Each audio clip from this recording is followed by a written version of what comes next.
Well, it's been a long time since I did a video. Probably almost a month. Um,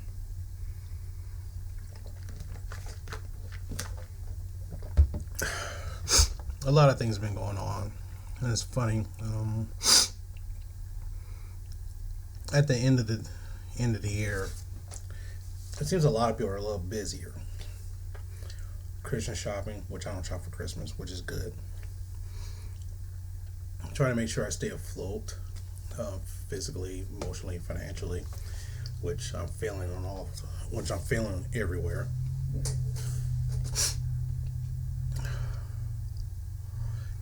Trying to repair my car, trying to repair my life. I mean, it just everything when you try to build stuff up turns to shit. You know, it's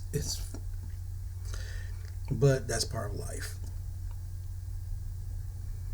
There was a health scare from my mom's husband, which yeah, he could have died, but luckily he didn't. When you accidentally pull out a vein out of your leg and you thought it was a scab eye, no one that's unheard of, but he's getting treated for that, so that's good. Me on the other hand, going around with probation and all sorts of stuff. It just really, it's really funny. But I promised some time ago that I'll talk about another thing, and this kind of ties into everything else I go to is drunk driving. As of right now, I'm on probation for drunk driving. This is my second offense. At first, I didn't quite understand what the hell was going on. I thought I could handle it. Am I an alcoholic? The answer is no, I'm not an alcoholic. But I do have a problem with binge drinking. Basically, what that means is that sometimes when you drink, you can't stop. And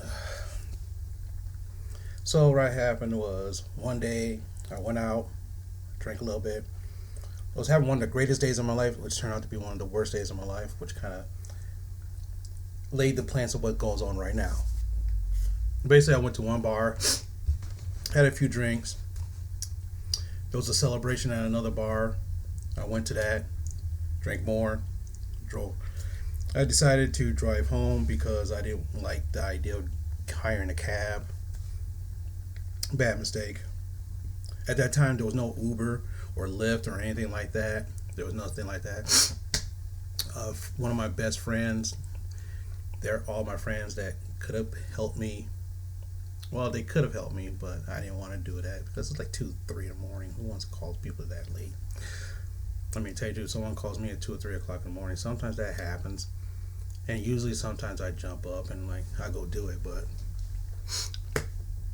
for the most part, I did something stupid. I drove home. Thing is, I drove home many times drunk, like a lot of other people. You know, every day, every year, every day, every week, every month, every year, people do drive drunk.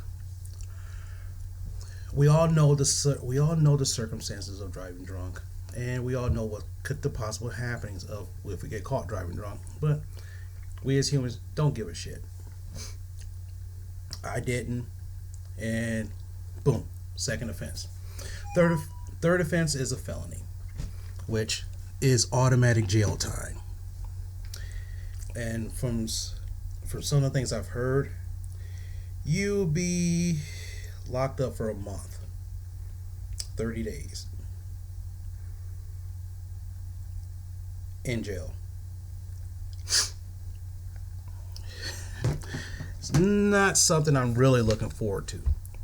It's nothing I'm really looking forward to.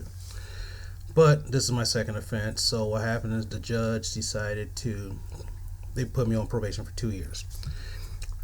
My first year was October. October 9th was the first year. And this is December something. So a year and 2 months. So I have 10 more months to go. I owe approximately $500 to probation, and I owe probably about $800 to driver's responsibility. So Hopefully, within 3 to 4 months, I've done with probation. I might be able to get out early. But who knows? We'll see what happens. I had to do random drug and alcohol testing. Matter of fact, I got a call every day after 12 noon. I got a call to see if I had a drug test or not. Take a look. Good afternoon. This is the Jams Hotline for all locations, and this is Thursday, the 17th of December. The callers I call have the option of testing this evening or tomorrow morning. You can test this evening. The hours are between 5 and 7 p.m. Tomorrow morning, Farmington, Novi, Pontiac, all open at 6. The balance of the office is open at 6:30, and everyone's closing at 9 a.m. The colors are beige, black, blue, and gray. Again, that's beige, black, blue, and gray. Enjoy your day. My color was called. So that means that at 5 o'clock, between 5 and 7 tonight, I had to go do a drug test. Or do it early tomorrow morning. Yeah, most likely it's going to be early tomorrow morning. So, then of course tomorrow morning I have to get my eyes dilated at 8:30. So it's going to be most likely it's going to be really hectic tomorrow morning. But as you can see right there, I had to call every day at 12 noon. And sometimes I remember and sometimes I forget to call. I was like, oh crap. So, that happens. That's part of my life. And the thing is, I accepted it. I said, yeah, I drunk drive. I did it. It's my fault, my mistake, my bad. I did all that. I did that. And then what happens? Of course, 2 years probation, which I have 10 months left. Random drug and alcohol testing, probably 3 times a month. So this is the second time this week. So that theoretically, that means there's one more time before the end. One more time before the end of the month. So, or was it last week I did it? I can't remember. And usually we have testing after holidays, so which means that I might have to test either Christmas Day or the day after Christmas and the day after New Year's. Who knows? We don't know. I won't know until that day. But as you see, that's part of what I have to do every day. And then on top of that, I had to go to Alcoholics Anonymous twice a week, which is not bad because some people have to go 90. Some people have to do 90 meetings in 90 days. Which, of course, you can go to a meeting almost every day. You can do it online. My probation officer finally decided that yes, I am eligible to do it online if I don't want to go. So that means all I do is go online, sign up for a meeting, and then write a synopsis of what that meeting was all about, and that satisfied that. But anyway, so tonight I gotta go at 5 o'clock. I gotta be there at 5 o'clock. So it's like 3:30, almost 3:30 now. So it's like about an hour. I gotta actually go. Luckily, the place is right near my house, so that's good. I also had to go to substance abuse counseling, which they also deal with depression as well and other regular counseling as well. So I'm getting 2 bangs for my buck. So that's good. So basically, out of all that, that's what I do. The idea, when I say behind this, is that one, there's nothing wrong with drinking. There is nothing wrong with drinking at all. I have no problems with people drinking. I have no problems with other people drinking or myself drinking. The problem is what you do after you take that drink, after you start drinking. If you get behind the wheel, then expect a buttload of hurt once you get caught. True, some people say that, you could have died or you could have killed somebody, but the idea, yes, I understand that. I haven't done it. I'm not going through that. So the problem is that how hard that part could feel to me. What feels to me more is the fact that I have to pay all this money. And when they say you have to pay like 10 grand and stuff like that, that's actually legit.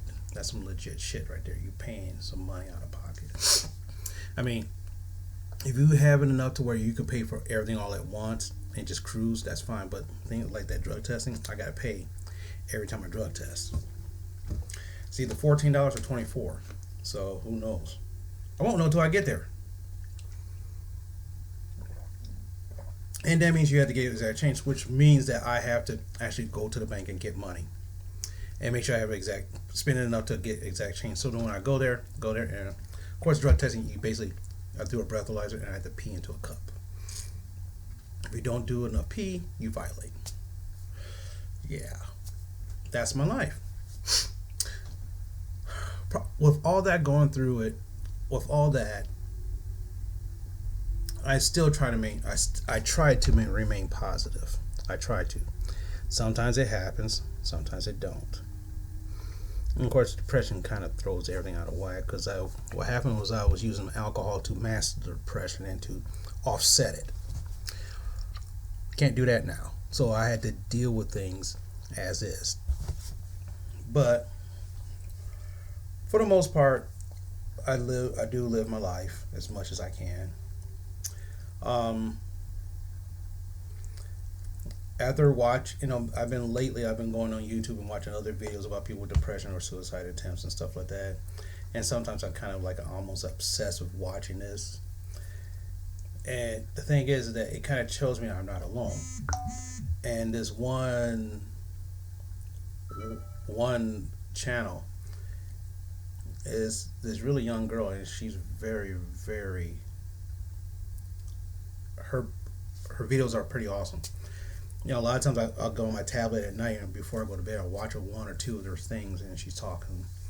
And it's not only she's talking about, I got when she was talking about her suicide attempt, and that really, really put things in perspective. I'm like, wow, she felt like that.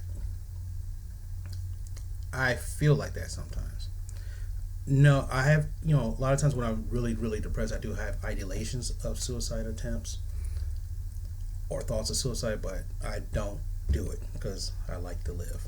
It's just the ideal of not living anymore sounds a little bit more appetizing. Not appetizing, appealing. But they're just thoughts. And those thoughts sometimes makes me more depressed. But, that's part of my life. That's part of my life right now. And when things become part of your life, you have to deal with it. I'm trying to deal with it now. I'm off for 2 days. This is Thursday. I'm off Friday. I got a dilation of my eyes tomorrow morning, which means that after that I can't go on computers or watch, TV or something. Well, I can watch TV as long as it's not too close. It's like if you know about eye dilation, it's really hard. Sometimes it hurts. And then for the most of the day, I'm going to be either sleeping it off or whatnot. But most part, tonight, I have a chance to go see Star Wars. So hopefully that really put me in a really awesome mood. Because I thought I might be able to watch it 2-3 weeks later. But anyway, yeah, the reason why I'm kind of nodding because I'm wearing a white t-shirt and the counter is white. So I'm like, I have to move around a little bit so I can see how, like this. Oh, it's like at 13 minutes. So which means I got technically a minute left to go and a lot of stuff to say. Or a lot of stuff that comes to my mind to say, but we could hold that off to next time or whatever. But for the most part, thanks for listening. Some people comment on my stuff, and that's great. That's great. That's great. One thing was that was really cool. YouTube said, "Hey, somebody commented on one of your posts, on one of your videos." I'm like, "Wow, that's awesome," and that meant a lot. That meant a lot to me. The dude only said like 3 or 4 words, but that 3 or 4 words was like pretty freaking awesome. But anyway, all that I could say is that I didn't really touch on depression or anything or my anxiety or whatever right today. I promised I'll talk to you about my drunk driving, and I did. Thing is that I've learned a lesson. I thought I learned a lesson the first time, but the problem was it's not the fact that I got busted for drunk driving. It's the fact that I drank and I decided to get behind the wheel. I learned that lesson. And because I learned that lesson, I'm learning it right now. So basically, it's like me getting butt raped. That's the best way I can explain it. But anyway. So thank you for listening. If you have something to say, say it. No problems. All right. Talk to you later.